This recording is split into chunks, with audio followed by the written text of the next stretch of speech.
Assalamualaikum warahmatullahi wabarakatuh. Selamat pagi dan salam ceria. Cikgu ucapkan kepada murid-murid tahun 2 gemilang. Alhamdulillah pada hari ini, hari Selasa 24 hari bulan Ogos tahun 2021, kita bertemu lagi dalam PDPR Bahasa Melayu. Tajuk kita pada hari ini adalah Aku Warga Negara Malaysia. Aku Warga Negara Malaysia. Baiklah. Mari kita baca Bismillahirrahmanirrahim. Doa penerang hati dan juga doa belajar. Amin. Okey, standard pembelajaran kita pada hari ini adalah 3.3.2 iaitu mengedit dan memurnikan hasil penulisan daripada aspek tanda baca. Jadi hari ini kita nak apa? Kita nak belajar tanda baca. Kita nak edit, kita nak murnikan ayat-ayat daripada penulisan. Okey, jadi kita edit dia.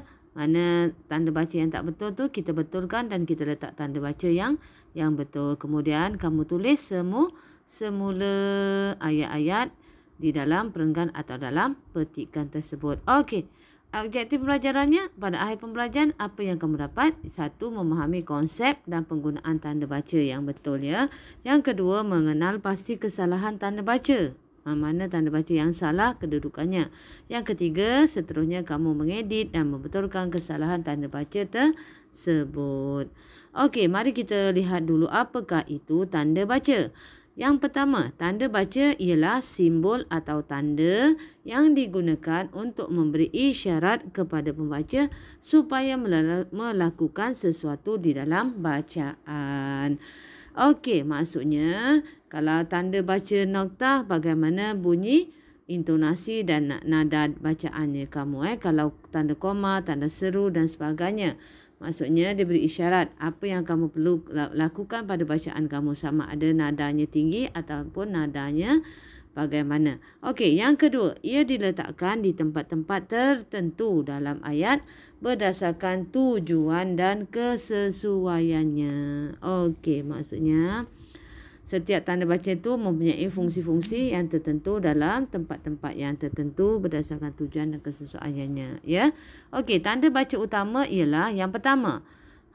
Tanda nokta atau titik. Simbolnya begitu, titik tu. Nampak? Okey. Yang kedua, tanda koma. Tanda koma. Macam titik tapi dia ada ada ekor. Yang ketiga, tanda tanya atau tanda soal. Sangat popular ya. Yang keempat, tanda seruan. Garis titik di bawah. Okey, yang kelima, tanda sempang atau sengkang. Ni. Garis kecil bawah tu. Okey, yang keenam, tanda nokta bertindih. Okey, seperti yang di atas ni. Tanda nokta bertindih. Yang ketujuh, tanda pengikat kata atau petik.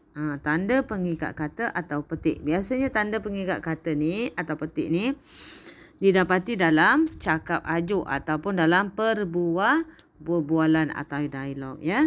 Okey, dah faham tanda baca apa maksudnya? Okey, kita pergi kepada buku teks muka surat 15. Apa tajuk dia? Aku warga negara Malaysia. Kita semua adalah warga negara Malaysia. Jadi kita kena bangga menjadi warga negara Malaysia ya. Okey, di sini ada dua situasi, iaitu situasi di sekolah dan juga di rumah. Okey, aktivitinya apa hari ni? Memurnikan teks dari aspek tanda baca. Okey, mari kita baca dulu ya. Okey, yang di atas, siap situasi di sekolah.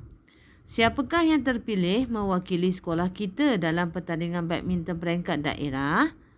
Tanya Cikgu Ramlan kepada anak muridnya. Anak muridnya menjawab, kami cikgu, jawab Hasan dan kawan-kawannya. Di sini ada banyak tanda baca ya. Yang pertama, siapakah yang terpilih mewakili sekolah kita dalam pertandingan badminton peringkat sekolah, peringkat daerah? Okey. Di sini mula-mula sekali dia ada apa? Dia ada pengikat kata ataupun petik.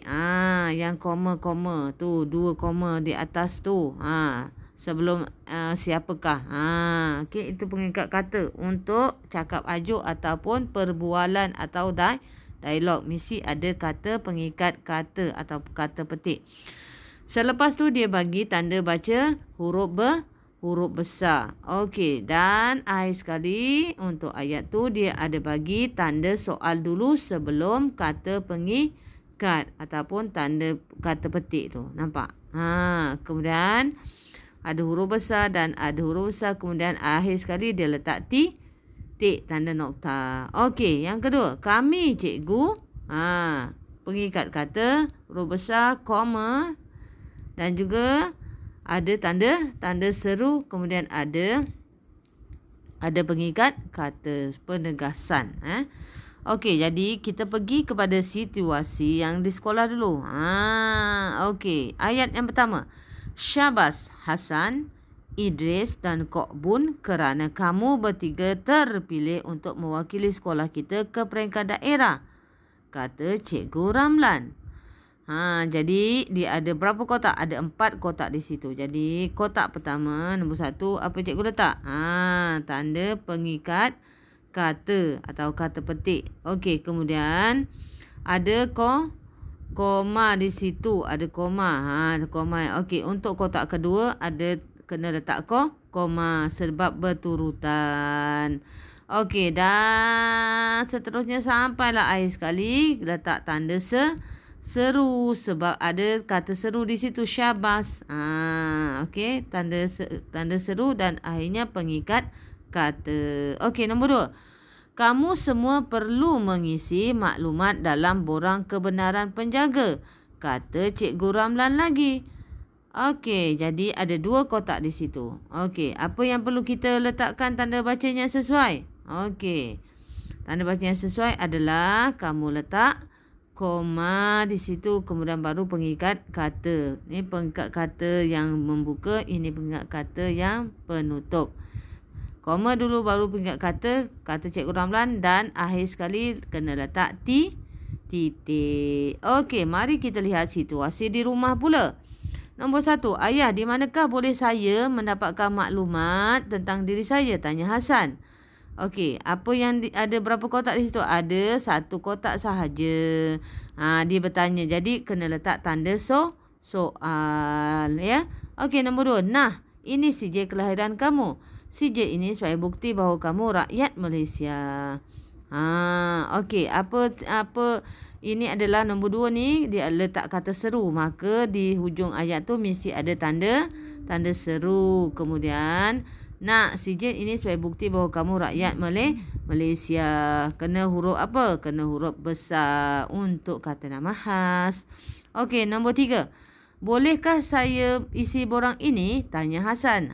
Bila ayat tanya mesti ada nombor 3 kata tanya.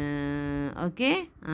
Okey, nombor 4. Amboi, bijaknya anak ayah, kata ayahnya sambil melihat borang yang dilengkapkan oleh Hasan. Amboi adalah kata seru. Jadi ini adalah ayat seru. Ayat seru mesti ada kata tanda seru. Okey, jadi apa yang menunjukkan kita ini warga negara Malaysia? Kita mesti ada CJ kelahiran rakyat Malaysia. Okey. Baiklah.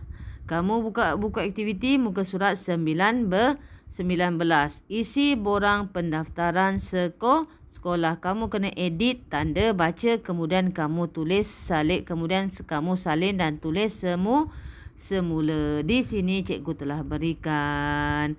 Okey, cikgu telah tandakan mana-mana yang salah yang perlu kamu letakkan tanda baca. Ada banyak di sini dan kamu perhatikan dan kamu teliti satu persatu dan kamu boleh ikut yang telah cikgu berikan. Okey, faham? Ada banyak di sini dan kamu kena teliti satu persatu. Di mana perlu letak tanda koma, di mana perlu letak tanda nokta, di mana perlu letak pembuka pengikat kata, mana perlu letak tanda seru, tanda soal. Ya? Okey, baik. Terima kasih. Okey. Kemudian buku aktiviti muka surat 20. di 20. Di sini pun kamu kena betulkan tanda baca. Cikgu bagi contoh yang pertama. 1. Apakah yang dilakukan oleh anggota rela itu? Dia telah bagi tanda seru. Adakah itu betul? Kerana ini adalah ayat tanya. Apakah yang dilakukan oleh anggota rela itu? Ayat tanya mesti tanda apa? Tanda tanya, tanda soal. Jadi kamu betulkan. Kamu betulkan balik semula dengan tanda soal. Okey, hujung tu. Ni salah ni. Dia letak tanda seru. Sebenarnya tanda soal. Okey, nombor 2. Seorang anggota rela telah sampai di sekolah di lintasan belang di hadapan sekolah. Tanda seru. Betul ke salah? Salah ya. Kena letak apa? Tanda nokta. Ini ayat penyata. Okey, kemudian begitu juga dengan ayat ketiga dan ayat keempat. Kamu fikirkan mana yang sesuai. Okey, setakat itu sajalah. Cikgu harap kamu dapat selesaikan tugasan ini dengan baik, dengan cemerlang. Jaga diri, jaga kesihatan kamu. Belajar dengan semangat, belajar kerana Allah ya. Okey, terima kasih. Assalamualaikum. Bye.